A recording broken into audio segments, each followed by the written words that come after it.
bidding to lose often makes sense because you will get exposure and they will read it, and they may not say they're hiring you. They usually don't, but they will call you. They will take your phone call. And then either through another opportunity or as a sub to the contract you lost or through another mechanism, you will usually find yourself in that space. Bidding to lose. What's he talking about? Well, John from American AI Logistics has an amazing tool that finds the leads for government contracts, finds the prices for those contracts, and then it writes the proposal for you and sends you the finished product. So all you have to do is review it, make sure it's good to go, send it off. And this is a way of sending a lot of proposals. So further on in this interview, you're going to hear from John what bidding to lose means. And if nothing else, you're going to hear an amazing story about John's career, how he got to this point, how you can utilize his solution for winning government contracts. Enjoy the interview with John from American AI Logistics. I grew up in Orlando, Florida. I came to the DC area to play football for Catholic U. D3 football, baby. It's the best. And then I got my first job working as a civilian with the Navy. I got to work with the SEAL teams before we killed bin Laden. So most people didn't even know what those were. Mm-hmm. I helped to change a USS ship into a USNS ship. Got to work on some of the very first at-sea drones, An Eagle, which I think they're still flying, but that is the drone of yesteryear. And so it really gave me a lot of exposure. But it was honestly one of those things that at the time I was making no money and it was a lot of work, but I'm so grateful for it. Well, that's the time to do it, right? Just to get in there and, like you said, say yes to everything that you can. How can you recreate that experience anywhere else, really? So it's interesting, though, they came in as a GS4, which is a very low rank. And then you went on to basically run a division. I'm guessing that was years later, but. No, it wasn't years later. So I had gotten promoted to GS5. Mm-hmm. So GS4 for 6 months. Okay. I promoted to GS5 and, my boss was a GS14 and he really ran the safety program. And part of that safety program, you would send out data to the ships. And this is not the combatant fleet, non-combatant fleet. So the fleet oilers and the Lewis and Clark class. And this communication, this exchange was really, you're sending them Word documents predominantly, but the Word documents would articulate how to execute certain procedures, right? And so if you were going to sail into a certain harbor, well, you needed to follow certain procedures so you don't ground the ship. Or if you were going to evaporate water, it's how you make clean water at sea, you were going to follow certain procedures. So he had gotten sick. I had really taken over this program. Again, it was through this esoteric software system we were managing this. He says, hey, John, he writes this letter and said, John can manage this, right? And to be clear, it wasn't a huge division, but for me at that age, it was like, I'm a GS5 of a few weeks, acting GS14 functionally. How old were you? 22. Wow. It's amazing. And just so for anyone listening, a GS14 is like the equivalent of like a lieutenant colonel / colonel in the military. So very senior. That's almost as senior as you can get as a civilian without being an SES. So GS15 was the top. So, wow, that's an amazing experience. So clearly, you have a little something extra, right? You go in right away, you're doing very well. And then a GS14 asks you to run his division, clearly you're a fast burner. So what happens next, right? So you said you got out and then you end up kind of leaving the government civilian ranks to do some other things. Yeah. So he came back. And to be clear, had great management, great supervision that helped me do that. So I didn't get the pay of an acting GS14, believe me. I was still paid GS5, but I was doing the work. He came back. And I'm so very grateful he'd gotten sick. He survived in great shape. And then I'd been promoted to GS7 and I was just unwilling to be a GS7, right? Mm-hmm. At that point, I had this great experience. I was not going to do it. So I go to Lockheed Martin. They offer me a really, again, it was, luck has a lot to do with it and being in the right place at the right time. They offered me this position, again, working on the same esoteric software system. The Navy had deployed a new version of it, and that deployment had failed really quite badly. And from a regulatory perspective, it is a requirement that you have this system, records keeping system. Mm-hmm. So Lockheed Martin brings me in as a contractor, working now at the Secretary of Navy's level to sort of redeploy this software.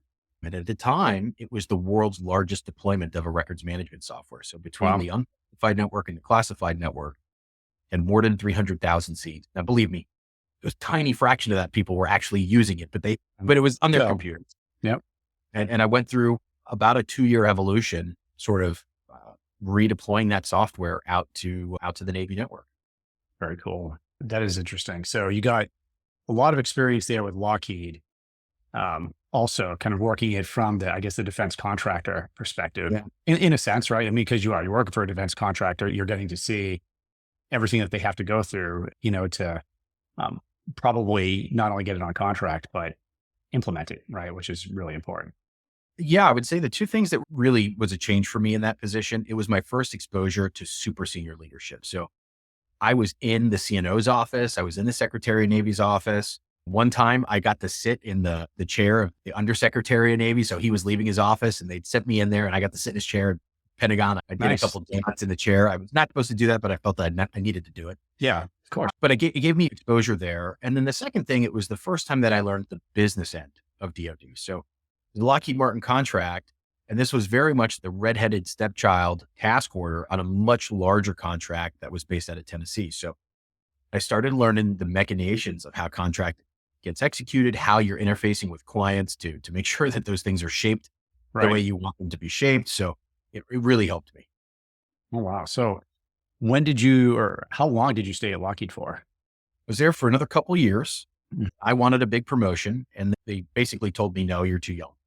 Okay. Well, And so I said, no problem. And through my delivery of that program, I had met a lot of folks at the Marine Corps, and Booz Allen Hamilton came to me and they said, hey, we heard you're unhappy. Will you come do what you did for the Navy, but with the Marine Corps? Absolutely. That'd be yeah. great.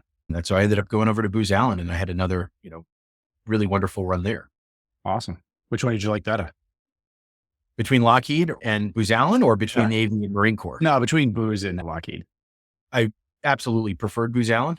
If you're going to be at the worker level, Booz Allen is better if you're going to work. Right. If you want to have a more passive experience, definitely Lockheed. Okay. But, Sure. but Booz will grind you. But if you're one of those guys or gals who wants to learn some things, Booz Allen is happy to bill you for $1 bazillion and pay Oh, you yeah. a lot less. And you know, that's a good deal if you're looking to learn. Yeah. And Booz Allen gave me that opportunity. And again, it was one of these things where I was always willing to say yes. So the Marine Corps through Booz Allen sent me out to Okinawa. They sent me to Pendleton and Lejeune. And again, it was one of these opportunities where I got so much exposure to things that I would have never even come close Yeah. had I not been in that position at that time.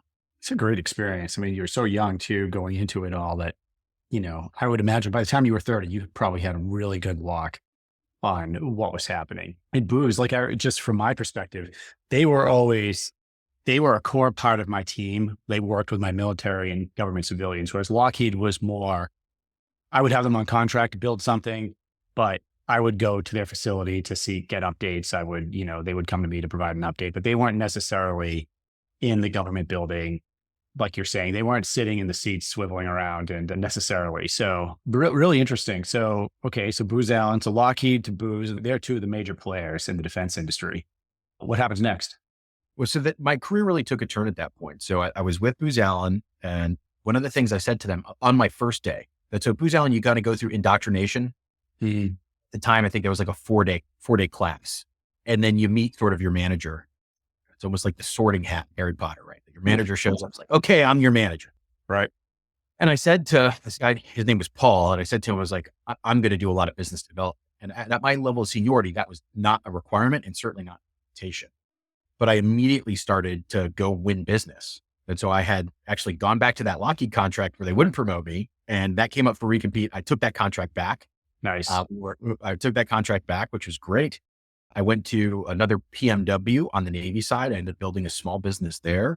So after a couple of years, again, I'm looking for a big promotion. Who's more or less gives me the same story. You're too young, not going to happen. Mm-hmm. They had promoted me. All the companies had promoted me a couple of times, just never as fast as I wanted. Right. So in that time, Booz Allen and Marine Corps had deployed a pretty unique piece of software called Active Navigation. It was a UK-based company, and it was an early form of data analytics. And specifically, what it was really good at was auto-categorizing data. That company, through that business, I had really gotten to know them, and they were 5 guys large. They had just re-headquartered to the United States or were preparing to do that. And I went to them and I said, hey, I think I could build your business. So they cut me a deal. They said, hey, we'll pay your existing base salary, but understand, like, we're in a startup mode. Like, we could go out of business anytime, Yeah. but we'll let you come and run sales. And I did. I went there. And again, it was a stroke of luck. The CEO there, Peter Baumann, like, dude, what a cool dude. You meet like some of these guys, he's a European guy, he's half British, half Swiss. And he's just like, he doesn't look like a cool dude. You're not looking at this guy like he's James Bond, but he is just so smooth, such a cool operator. Even when he was stressed out, he was Mr. Cool. And that was not me by nature. That's so I had this opportunity to observe him and work very closely with him. And then we built the business. So in, about 2.5 years, we went from a company of like $1 million in revenue. I was number 6 company to a company of 50 people, $14-15 million of revenue, and had, again, great partners there, but I was a major part of that. I was a major part of making that. So with that company, and just so you know, like people watching this I would say they fall into 2 categories, right? One is going to be the business owner, maybe the sales team underneath them that are selling to the government. And the other, and this is a growing population, is people that are interested in government contracting as a profession. Right? From a sales point of view, we have a certification course that we put people through and kind of train sales and BD people. So one question is, who are you selling to? Were you selling commercially? Were you selling to the government? Were you doing both? At that company, we were selling both, and I was selling both. I started selling both. So, I sold Caesar's Palace. I've never been to Vegas, but I did make $500,000 at Caesar's Palace one time. Nice. And the company did anyhow. And we were selling banks. And so, we met with some of the major global institutions in banking. And then I really ended up building a nice business with government. And that is where I ended up focusing, right? So I did build this commercial business, but ultimately we sort of divided the company, said, okay, I'm going to be the government guy.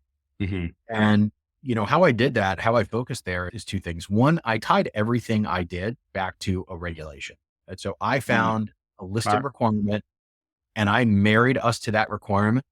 And I would get up and give speeches and I would just say, hey, if you have this requirement, of course I knew they all did, then you have to come to us. And that is what really boosted our business. And then as an aside to that, I was always a consultative partner to our clients. So even when they weren't paying me a dime, right? If they wanted to know about data analytics or software deployment, because again, I'd had that experience with Lockheed and then Booz Allen, I would come in and just do that for them, right? I would sit and go to lunch, just, hey, think about this, think about that. I would connect them to colleagues of mine. Again, I wasn't going to make a lick or a dollar for that, but I would always do that for them. And they ended up becoming my best clients, right? That's how I continued to work with the Navy, the Marine Corps, and some of the intel agencies. But it was that circle, that relationship that I was able to build often between clients. So I would say, hey, you know what, Marine Corps, you really got to talk to this person at ARM. Or, hey, you really got to talk to this person at NSA. That was never going to help me, but I knew it would help them. And when I got to that place with the clients, I was their trusted partner. And to be honest with you, I worked my butt off for them. I always delivered for them. I was never going to miss with those clients. Yeah. So, I mean, what you're saying resonates with a lot of the messaging that I put out there, which is really it's relationships that are going to win contracts for you. And obviously we're going to talk about your tool here in a bit, but from my perspective, when we're talking about bigger contracts, services, technology, things of that nature, it's so important to build that relationship. And so it's interesting. You have some things that you pointed out, like giving speeches, tying regulation and policy to probably your product or tool and, presenting that to the audience. Is that from just volunteering to speak at different conferences? Is that, setting up meetings in offices that can buy what you sell? What was the path in? So that was a strategy, right? That was a sales strategy. I'm actually grammatically, like if you look at my writing, it's terrible. I didn't come out of the box with a strong skill set for grammar, right? That's an okay writer, but somebody has to edit. But public speaking, I was always able to do. And so I knew when we had very limited marketing budget, but I knew, okay, so if I can get in front of a room of people, I will be able to convey our message, very effectively. So that is what we did. And I came up with, what was at the time a very aggressive hook for what we were doing. So our data analytics tool was very useful at collapsing old file shares, which is where people used to store. They used to call them the S drive. If you ever worked in government, you'd know the S drive. Where everybody stored all their stuff. Oh yeah. Yep. And it was a digital pigsty. So my hook was, I'm going to teach you to kill the file shares. And in like the boring world of records management, using the word kill, I mean, that was not something they were going to hear. And I would get up and talk about, this is how you kill your file share. And I would marry that closely with the policy. So it was a strategy on my part because I knew if I got in front of a big enough room with the right people in it, that at least some of them were gonna, buy in. And I knew that I would follow up and do the work, right? That's that Right. was, I don't want to call it a shtick. It was my strategy. I knew that if somebody came to me, even if they didn't have a dollar for me today, that I would be able to provide value for them. And then when they did have a dollar and they had a choice of where it was going to go, I was likely to get it. Yeah. And that's sort of how I went about it. That's really interesting.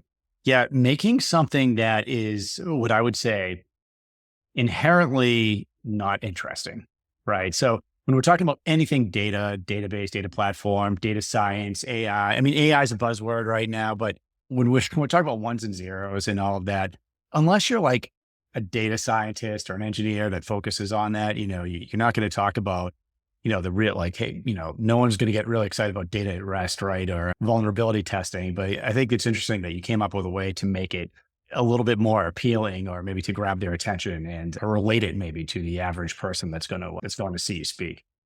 I think that I have tried to replicate that throughout my career. And I think I've done so pretty decently. But that's one advice I have for people. If your client joined the military, right, and you have a military client, like they joined because they watched Top Gun and they want to fly a plane. I promise you, like they want to shoot the missile.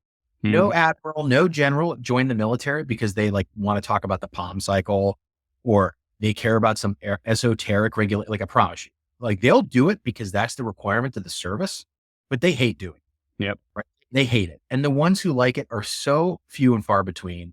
They're there for long enough to get promoted into a position that's really more interesting to them. Yep. So I have found it, if you can be the person who they can rely on to take care of that issue for them, because frankly, for them, that is a career killer. You could be the greatest high flying admiral or general in the world. If some esoteric regulation goes sideways and that gets hung around your neck, well, you're not making your next promotion. Absolutely. Right? Yeah. And the same is true for a GS, right? Your GS who wants to be an SES, but your division failed their NARA records inspection. Guess what? You're going to be in that position for the next 10 years. Yeah. A lot of people don't realize that. You could be, Bullbird colonel that just came out of the cockpit and doing a staff job somewhere. And now all of a sudden your job is to build a God software tool and it fails. You're not going to have the paperwork that gets you to the next level. Definitely. That's not going to happen. Definitely not. So I always tried to position it in that manner. I've always tried to say, okay, what are these esoteric things that are critical, are required, are important? And how can we translate those in a manner that the guy who, he wants to sing in a bar with Tom Cruise, right? And date Elizabeth Shue, right? Like, how is that guy, how is that guy going to translate, right? That I've always tried to focus on that. And again, I think if you're the type of person who can commit to delivery, right? So it's easy to be the guy who goes out and sells that. It is harder to be the person who, takes the phone call. Like, but this is a true story. I was on my honeymoon in Paris and I had a client need something. And believe me, I did not want to pick up the phone. I did. Right. Now I don't have to do that as often anymore, but early in my career, the clients knew I would do it. And that is what set me apart. It wasn't some genius. That's not me. There's other guys who are a lot smarter. It was the fact that I pick up the phone. Absolutely right. Absolutely right. I mean, I still have some high-end clients that I personally do some of the work for. And if I'm selling for them, it's the exact same thing. Like they know if there's a software tool, don't call the help desk. We can just Rick and he won't know the answer, but he'll put us with the right person or get it to him. So I think that's a check with that. Absolutely. So awesome. So you're doing some great work so far. And so now what comes next? So after that, I went to a small GovCon company. I wasn't there very long, but we had a big victory there. They were a subcontractor on a large GSA contract. I'd come in there less than a year and I said, hey, this is coming up for recompete. We're going to knock out the primes. We're going to reverse this. Is this your company now? Is this? I know this is, not my current, I was an equity holder in that company. Okay. But I'm still a junior partner. We make that coup. We make the reversal. We win the prime contract. There's a big contract with GSA. And again, it was a data project. It's called Data to Decisions. What a great program. So, occasionally I always laugh at this. Government gets a bad rap and it often deserves it. But on occasion, government will do something that's really forward thinking. At GSA at the time, a program called Data to Decisions. And it was 10 years ahead of its time. And it was good then, and it's still good. I mean, it really was exceptional. So we knocked out the prime on that. And then shortly thereafter, I was there for a little more than a year. I decided I wanted to go back and work for a software. Okay. And I go work for a cybersecurity company. And we had crazy growth. And that company, when I joined, it was probably worth between 20 and 40 million, something like that. And we ended up selling it for, you know, 50% of it on an evaluation of more than 180 million bucks to Goldman Sachs. And that was a cyber supply chain company. And again, it's going to sound repetitive, but the story was get out, speak, get on the news. At that point, I was making news, Fox News and NBC. Right. Speaking about this stuff. And again, it was an esoteric, it's so funny because this week there was a major supply chain attack that the Israelis pulled off against Hezbollah. If you're watching this the next few days, those pagers that blew up in everybody's pockets, that was a supply chain attack. And so we're now in the middle of COVID. Supply chain's a hot topic, right? And I start selling supply chain security software, and it was just perfect timing. We worked really hard and we did well there. And after that, I started my current company. Okay, perfect. Well, so a ton of success there, and anybody listening should be taking notes here, especially if whether they're a sales executive or they have their own business selling to the government, even the consultants out there, people starting their consulting businesses, because it's the same thing. You're probably helping with the sales process somehow. And these are not the things most people are talking about. So current business, what's the current business? So, in the prior business, we had this crazy growth experience. And one of the takeaways I had there that was a little bit different than what I had learned in the prior ones is that there is an opportunity to just grow through bidding. And, in the world of government contracting, most of the contracts are already spoken for. Incumbency win rates are dramatic, but there's something to be said. And you'll always hear companies talking about bid to win, price to win. You know what? Sometimes you need to bid to lose. Sometimes explain that. And by the way, so just so you know, and when I was talking to, I don't know if he's your junior partner or if he just works for you, but we were talking about, he gave me a demo of your tool. So obviously I know I've kind of used it, which is really interesting, by the way. Anyone that watches this program knows how much I focus on finding opportunities before the solicitation comes out. In fact, I've said the exact opposite of what you say, which is, with our clients, we don't let them bid on a proposal unless we've worked that thing 6 months, a year beforehand and that P-win's up there. And, now, but there are, and I acknowledge this, there's a lot going on in government contracting. Government buys a lot of different things, and some things are never going to come out in the source of sought. Some things do just, especially with commodities, but are lower priced items. But you said a couple of things that are interesting. So you're going to explain when it is appropriate to bid and bid a lot. But what does bid to lose mean? There are some clients, because of their insular nature, you will not get exposure to them unless you're competing on a contract for them. You can call them, you can show up to conferences, and they are going to brush you off because to them, you're a gadfly. They already favor whoever the incumbent is or whoever they like, and they're just not interested in meeting. Right? So your opportunity to get out in front of them is the bidding opportunity. They can't deny you that exposure. And so and let me just, not to interrupt you, but just for anyone watching, if you write a proposal for a solicitation, the government can't just not review it. So now they have an obligation to review your proposal. And this is probably where you're going with this. So they are going to know your name and they're going to know what's in that proposal because they have to score it and they have to read it. Exactly right. And so sometimes you should bid to lose, and you don't treat that as a sales opportunity. That's a marketing opportunity. Interesting. You need to bid to get into the space, and you need to be exceptional. So don't go do that. If your pitch is, I'm a, disadvantaged business set aside, and I think that makes me different, guess what? They don't care. Like that is not moving the needle. If your pitch is, hey, I'm just another staffing firm, again, not moving the needle. But if you have something that is truly, truly different about you, and you really feel that way, bidding to lose often makes sense because you will get exposure and they will read it. And they may not say they're hiring you. They usually don't, but they will call you. They will take your phone call. And then either through another opportunity or as a sub to the contract you lost or through another mechanism, you will usually find yourself in that space. So unfortunately, go ahead. I'm sorry. I was going to ask because it's an interesting, honestly, I hadn't heard of this approach before. So it's interesting to me. It's a way of getting your name out there. When you take that approach, what are some best practices on, hey, I know that, or I have a strong inclination that I'm not going to win this. I have something unique. Let's say it's a technology because we have a lot of technology sellers and whatnot. But Is it, hey, let's price this that we know we're not going to win. So let's price this thing at the top and we're going to get their attention. We're going to price it out. But, You can do it both ways, right? But okay. no, most GovCon businesses are purely derivative. I mean, they are carbon copies of one another. And so you need to pick a thing that could be price, could be you're the low price guy. Hey, we can do this cheaper because we use AI for these functions. Yeah. It could be we're more expensive, but instead of offering you bachelor degree people, everybody on our staff has a PhD. In fact, we did this. I had one company where we had a ton of PhDs and that's what we bid. We said, we're going to be more expensive, but guess what? Everybody has a PhD in the subject matter that you work on.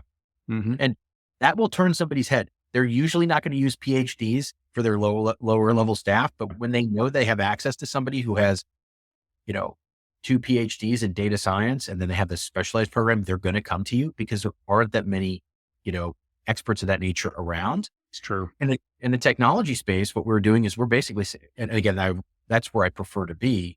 We had differentiating technology. We genuinely thought we were superior, and we would give the client in our proposal, even if it was something we knew wasn't strictly asked for, we would give them examples of things we had done. So in the cyber supply chain business, we would go out of our way. We would do a report on a system that we knew the government had, and we would find all the vulnerabilities in it.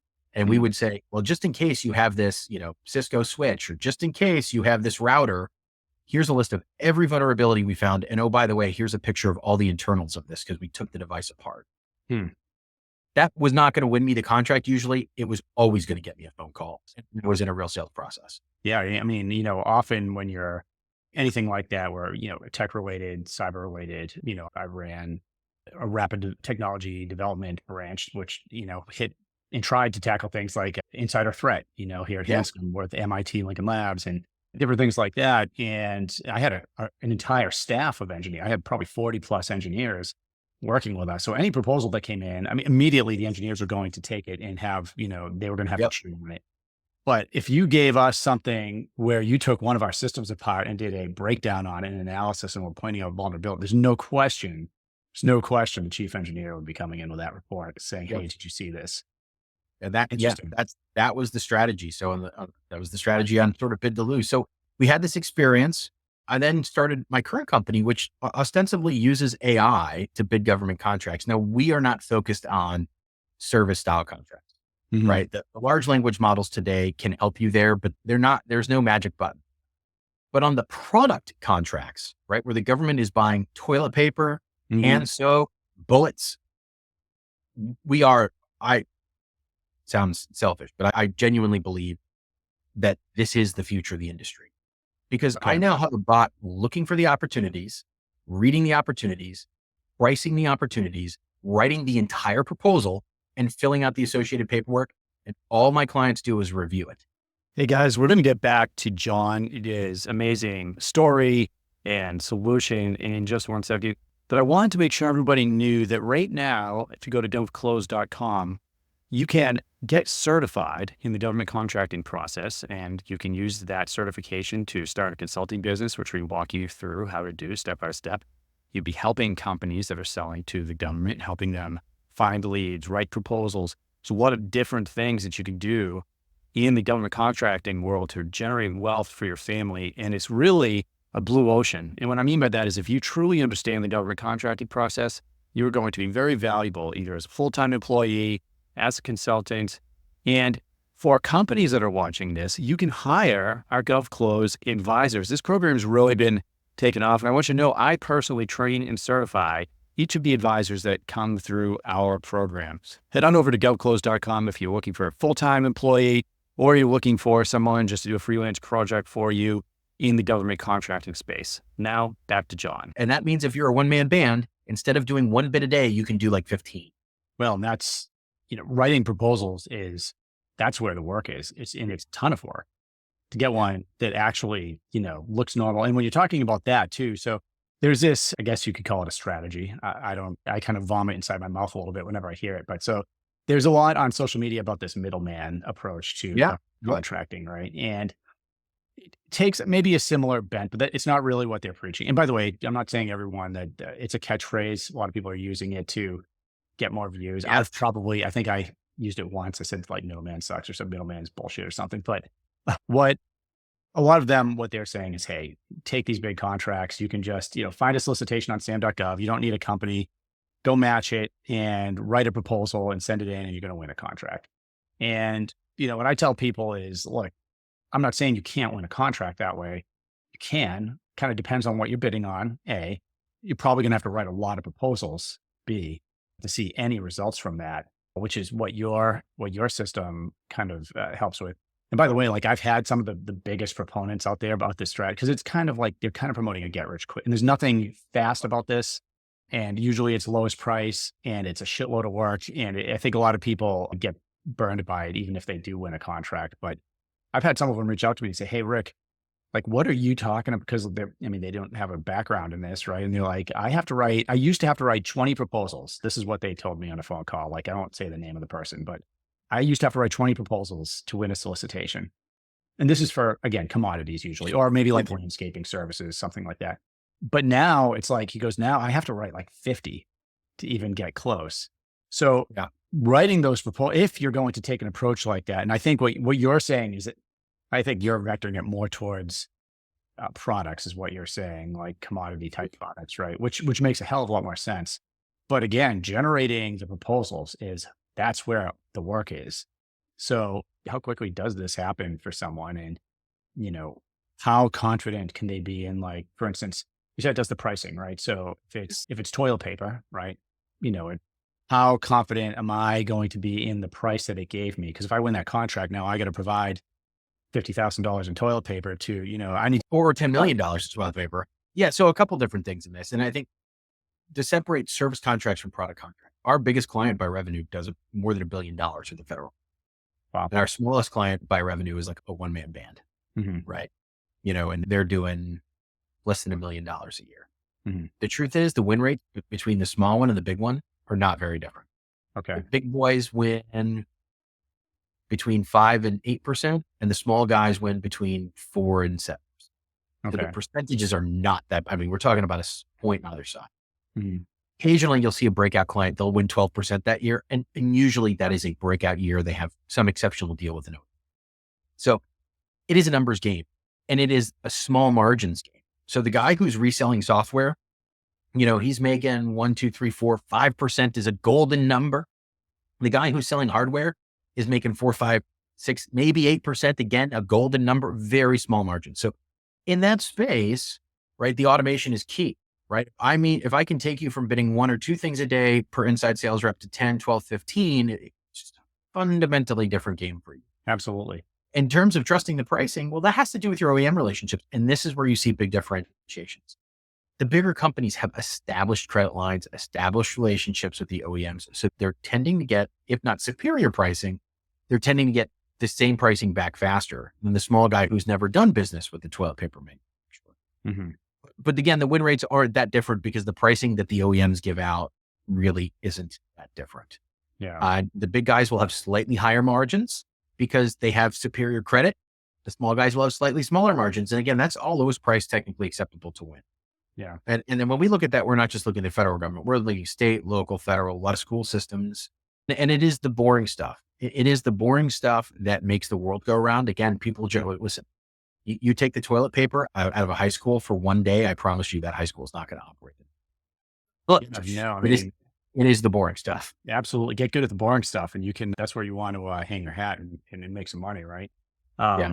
Hey, we're sitting here talking about government contracting and toilet paper for a reason. So no kid, I promise you, no kid thinks to themselves, man, I'm going to be the toilet paper king of federal contracting. Like that's not an exciting thing, but it is a thing that people make money on. I'll tell you, Crayola crayons. People make millions of dollars every year just selling crayons to school districts.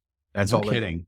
Yeah. And so your tool, I think you said that the tool finds the leads, takes care of the pricing, basically puts the proposal together, and then sends it to me, the business owner, to review. And then I submit if I want to submit it. You submit. You let it rip if you want to let it rip. Interesting.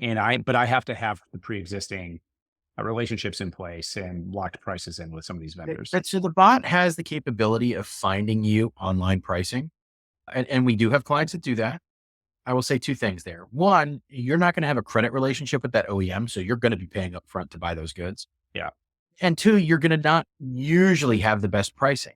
So the clients who win most frequently are establishing OEM relationship. Now, where clients, again, find a lot of success is if you show up to an OEM, say, hey, I'm, Joe Schmo, and I want to sell your products, Crayola crayons. Well, Crayola crayons is going to tell you to pound sand, right? But if you show up, hey, I got a $2 million opportunity here. I think I can do this, right? And so when the bot finds that, the smart clients get on the phone and go build a relationship. Building a relationship around a dollar figure is so much easier than just randomly call. Yeah, no question. And that's what the sophisticated clients are doing. Yeah, always bring them an opportunity. As a side note, I had someone on that we were interviewing, and they had a client call them because they just won a contract for $100,000 in toilet paper. And they based the price off of something they saw on the Walmart website. And then, of course, they went to buy $100,000 in toilet paper from Walmart, and they told them to pound sand. They're like, no, we're not selling you $100,000, not at that price, and, et cetera. So I don't even remember what happened to them. I think they ended up calling the contracting officer and killing the deal. But yeah, so you're right. You got to be super careful and make sure you have those agreements in place. So the right way would, and I don't know if this client did this, but the right way to deal with that would have been to reverse negotiate. And so you can't go to Walmart, but I promise you there are, dozens of principal distributors who would have taken that deal, and they would have taken that deal and given you a margin on it. Yeah. And again, we talk about sophisticated clients. We'll have clients going back to price to win. They will price to win because they know once they have the contract in hand, their leverage to now negotiate with the OEMs is dramatic. Oh, absolutely. Absolutely. Not to mention, I mean, we have some clients that will go intentionally low just to win the contract, just to win initial contracts, just so they have past performance and then come back and be a little bit more credible coming to the government. So incumbency is a major thing. People underestimate the power of incumbency. And I tell people all the time, and to get back to your point on the middlemaning business, that I don't want to call it a scheme, but there is definitely a group of people online, predominantly on YouTube, who are saying something. It's amazing. They wrap the lie with a veneer of truth, and it's, hey, this is a great opportunity, and you should bid things and get aggressive, and those are all true. You should do that. Mm-hmm. But they'll also say things like, you'll see the title of their video. It'll be no experience, $12 million, 12 months, right? Like, come on. And they'll tell them other things like, get all your set asides.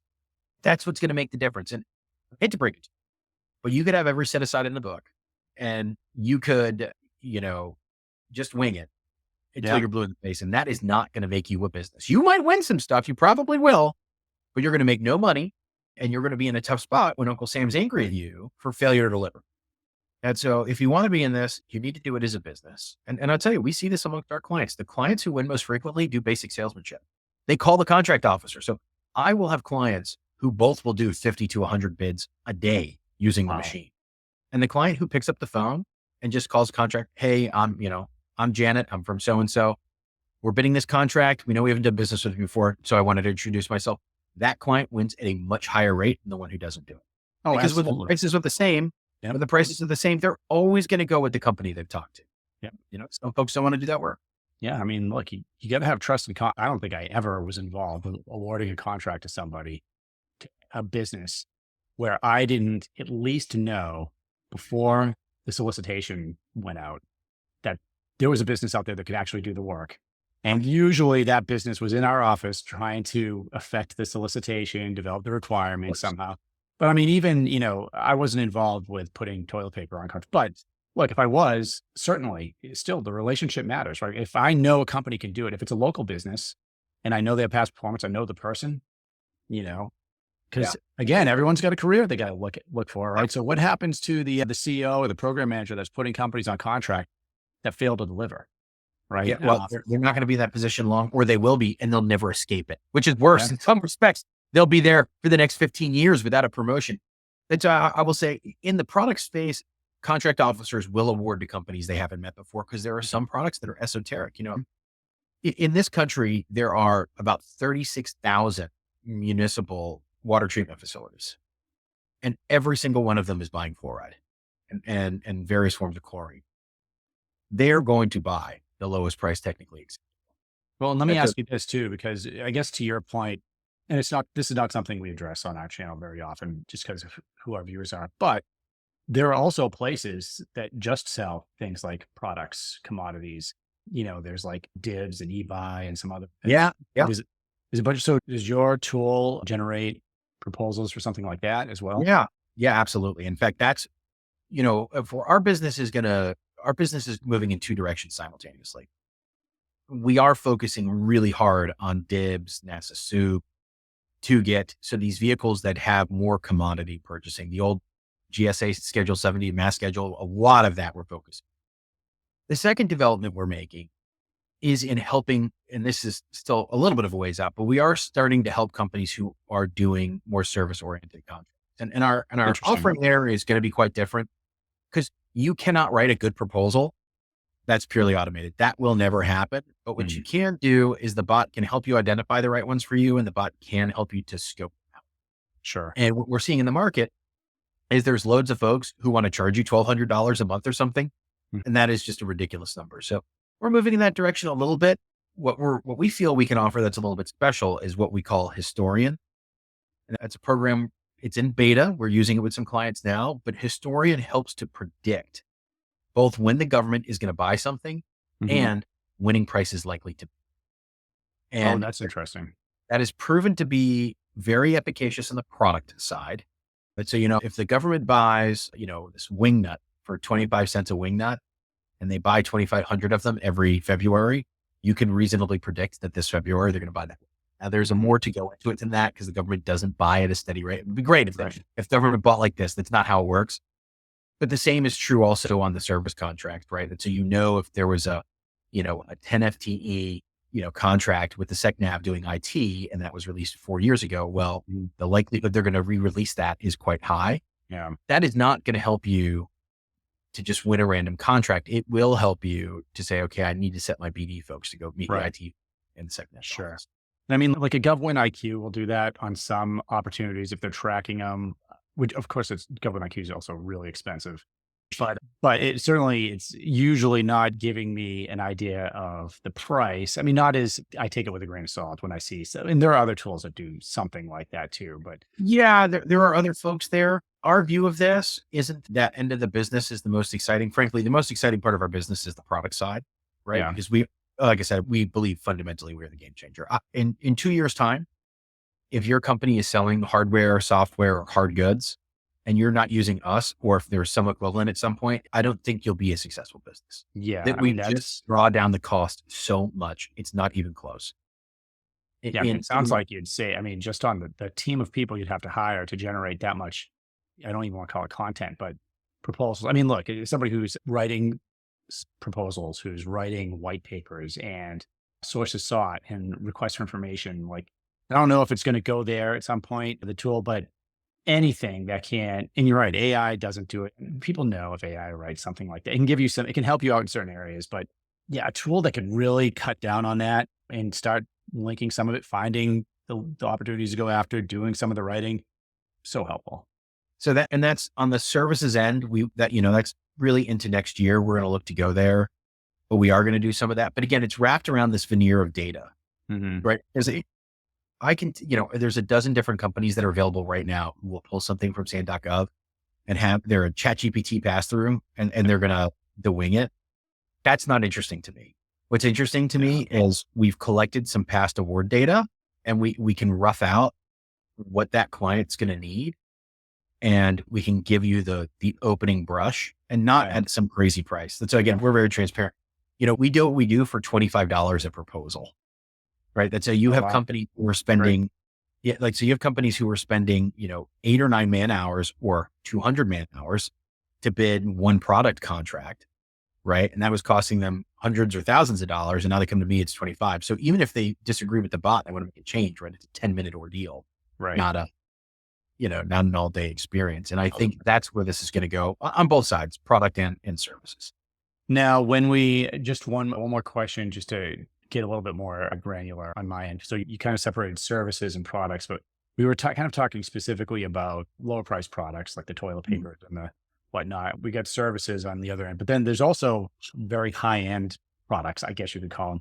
I usually don't think of software as that, but you have software licenses that are $1 million contracts, stuff like that. Now, does your tool handle things like that? Or?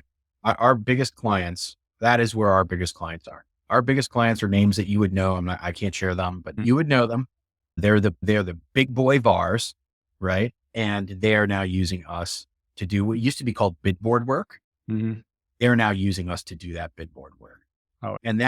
And some of those wins are $1 million wins, right? Now, again, software, the margins are much smaller than toilet paper, but unless you own the software company.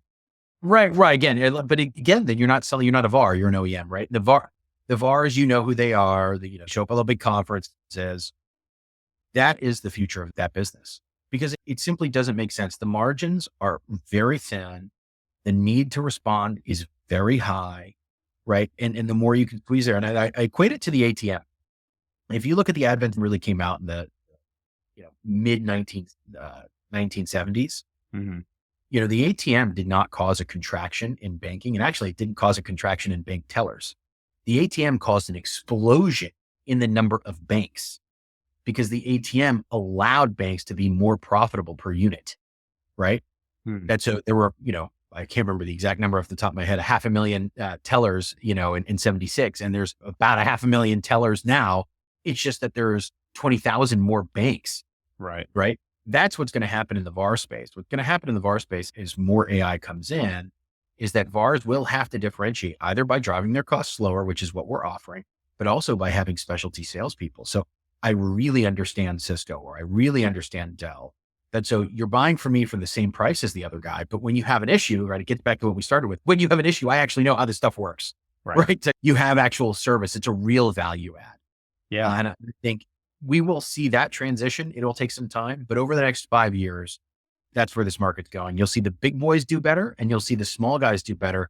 I think it's that middle rung that they'll either become big or they will become small because they have or haven't adopted quickly enough. Yeah, no, it's really interesting. So I guarantee there's going to be a lot of people that watch this and go, hey, I want to use this. So what do they have to do? So if I'm a business owner and I am interested in using your tool, where do I find it and how do I sign up for it? And what can I expect the process to be like? Yeah, well, you go to American AI Logistics. I probably should have come up with a better URL, but American AI Logistics is where you can go, .com. You can go there and you can connect with us. The process is really straightforward, actually. First we ask to know what you sell. So we won't take on a client if they sell, called the purple squirrel. Mm-hmm. Right. Government does, if there is a purple squirrel, the government would buy it, but they'd only buy a couple. Right. So first we do an analysis of what you sell and whether or not there's a sufficient market there for us to warrant being your partner. Mm-hmm. Most of the time, if you're calling us, the answer is yes, but sometimes no. We're very honest about that because clients won't renew with us if they're not. It's selfishly, I need the clients to win because that's why they renew. And so we go through that. And after that, we demo it, we show it to you, and then we let you start. And usually within a week or so, clients are receiving their first bids. We train the bot against your requirements and we let it rip. Interesting. So what if I'm a small business that has never sold anything to the government? I just want to start a business. Is that something that they could work with you on, or? We do. And so we do take some of those clients. We're also, I don't want to say pessimistic because that's too strong of a word, but we are realists and we tell them so, right? That so the single biggest, determining factor of whether or not somebody's going to be successful is not us. It's them, right? And so if you're not submitting the bids, you will lose. Yep. If you're not calling the OEMs, you will lose. And if you're not calling contract officers, you will lose more frequently. And we can tell within 90 days of somebody in that situation, whether or not they're going to be continuing with us because we can see the numbers. We can see how they submit, how they call. And because of the win rates, right? We know if you haven't submitted, if we gave you 100 bids and you submitted 20, well, statistically, you're not in great shape. Yeah. If we gave you 100 bids and you submitted 100, you're going to be renewing with me. Yeah. So we will work with them, but we also won't spin them a tale about what's going to happen. There isn't a magic process here. No matter what some of the YouTube guys say, you have to be procedural about this or you won't be successful. Yeah, it's super interesting. I could tell it's a big time saver. I'd love to play with it maybe on one episode and just kind of show people what it does. I also think that we didn't touch on it, but the ability to, if it's finding leads, not only in federal, but in state and local, which trying to do all that lead generating is a job for, in some cases, more than one person. If you talk to me, yeah, if it's doing that for you, what a time saver. That, it's funny because we have some clients who really obsess. They give us opportunities. They say, we don't like the way you do your picking. We want to pick. Okay. And then they use us for pricing. And then we have other clients who like to keep their pricing secret. They don't want the bot to have anything to do with it, but they love the bot. We call it the bot. That we love. It's the real name is AutoBid, but we colloquially call it the bot. They love the bot for finding the opportunities. And we have a group of guys based in Massachusetts, and that's really what they use the bot for. Because, let's say you sell, toilet paper. Again, we're picking that's really fun subject. You might only sell toilet paper of a certain size, or maybe you only sell it in bulk, or maybe you only sell it individually wrapped. And as it turns out, you're not going to be eligible for every toilet paper contract. So the existing tooling out there they don't discriminate bids along those lines. They give you keywords. What the bot is looking to do is it is actually reading them like having a secretary. It's about as smart as a secretary. It'll read it and they'll say, oh, this isn't for you because you do individually wrapped and this is bulk. Right. Right. And we have a lot of clients who use us, they love us for that reason. We can save them having to, scroll through 2,000 things a day. Yeah. Huge time saver. It's a very unique solution you've got there. Well, look, thanks for coming on here. I know, John, you had to take time out of your day to be on, but we really appreciate it. I'm sure the viewers are going to appreciate it. Any last words for those budding government contractors out there? You can do it. You can totally do it. That's the one thing I would say, don't get wrapped around the axle. This is totally doable. Just get into it, jump in with both feet and ask questions. People want you to succeed. And it's been my experience. People want you to succeed. Go do it. Okay. Well, great. Hey, I'm going to leave all your contact information in the show notes if anyone wants to reach out. If anyone wants to check out our website, govclose.com, and get certified in government contracting, sales, any of that, you can go there, and we will see you next time.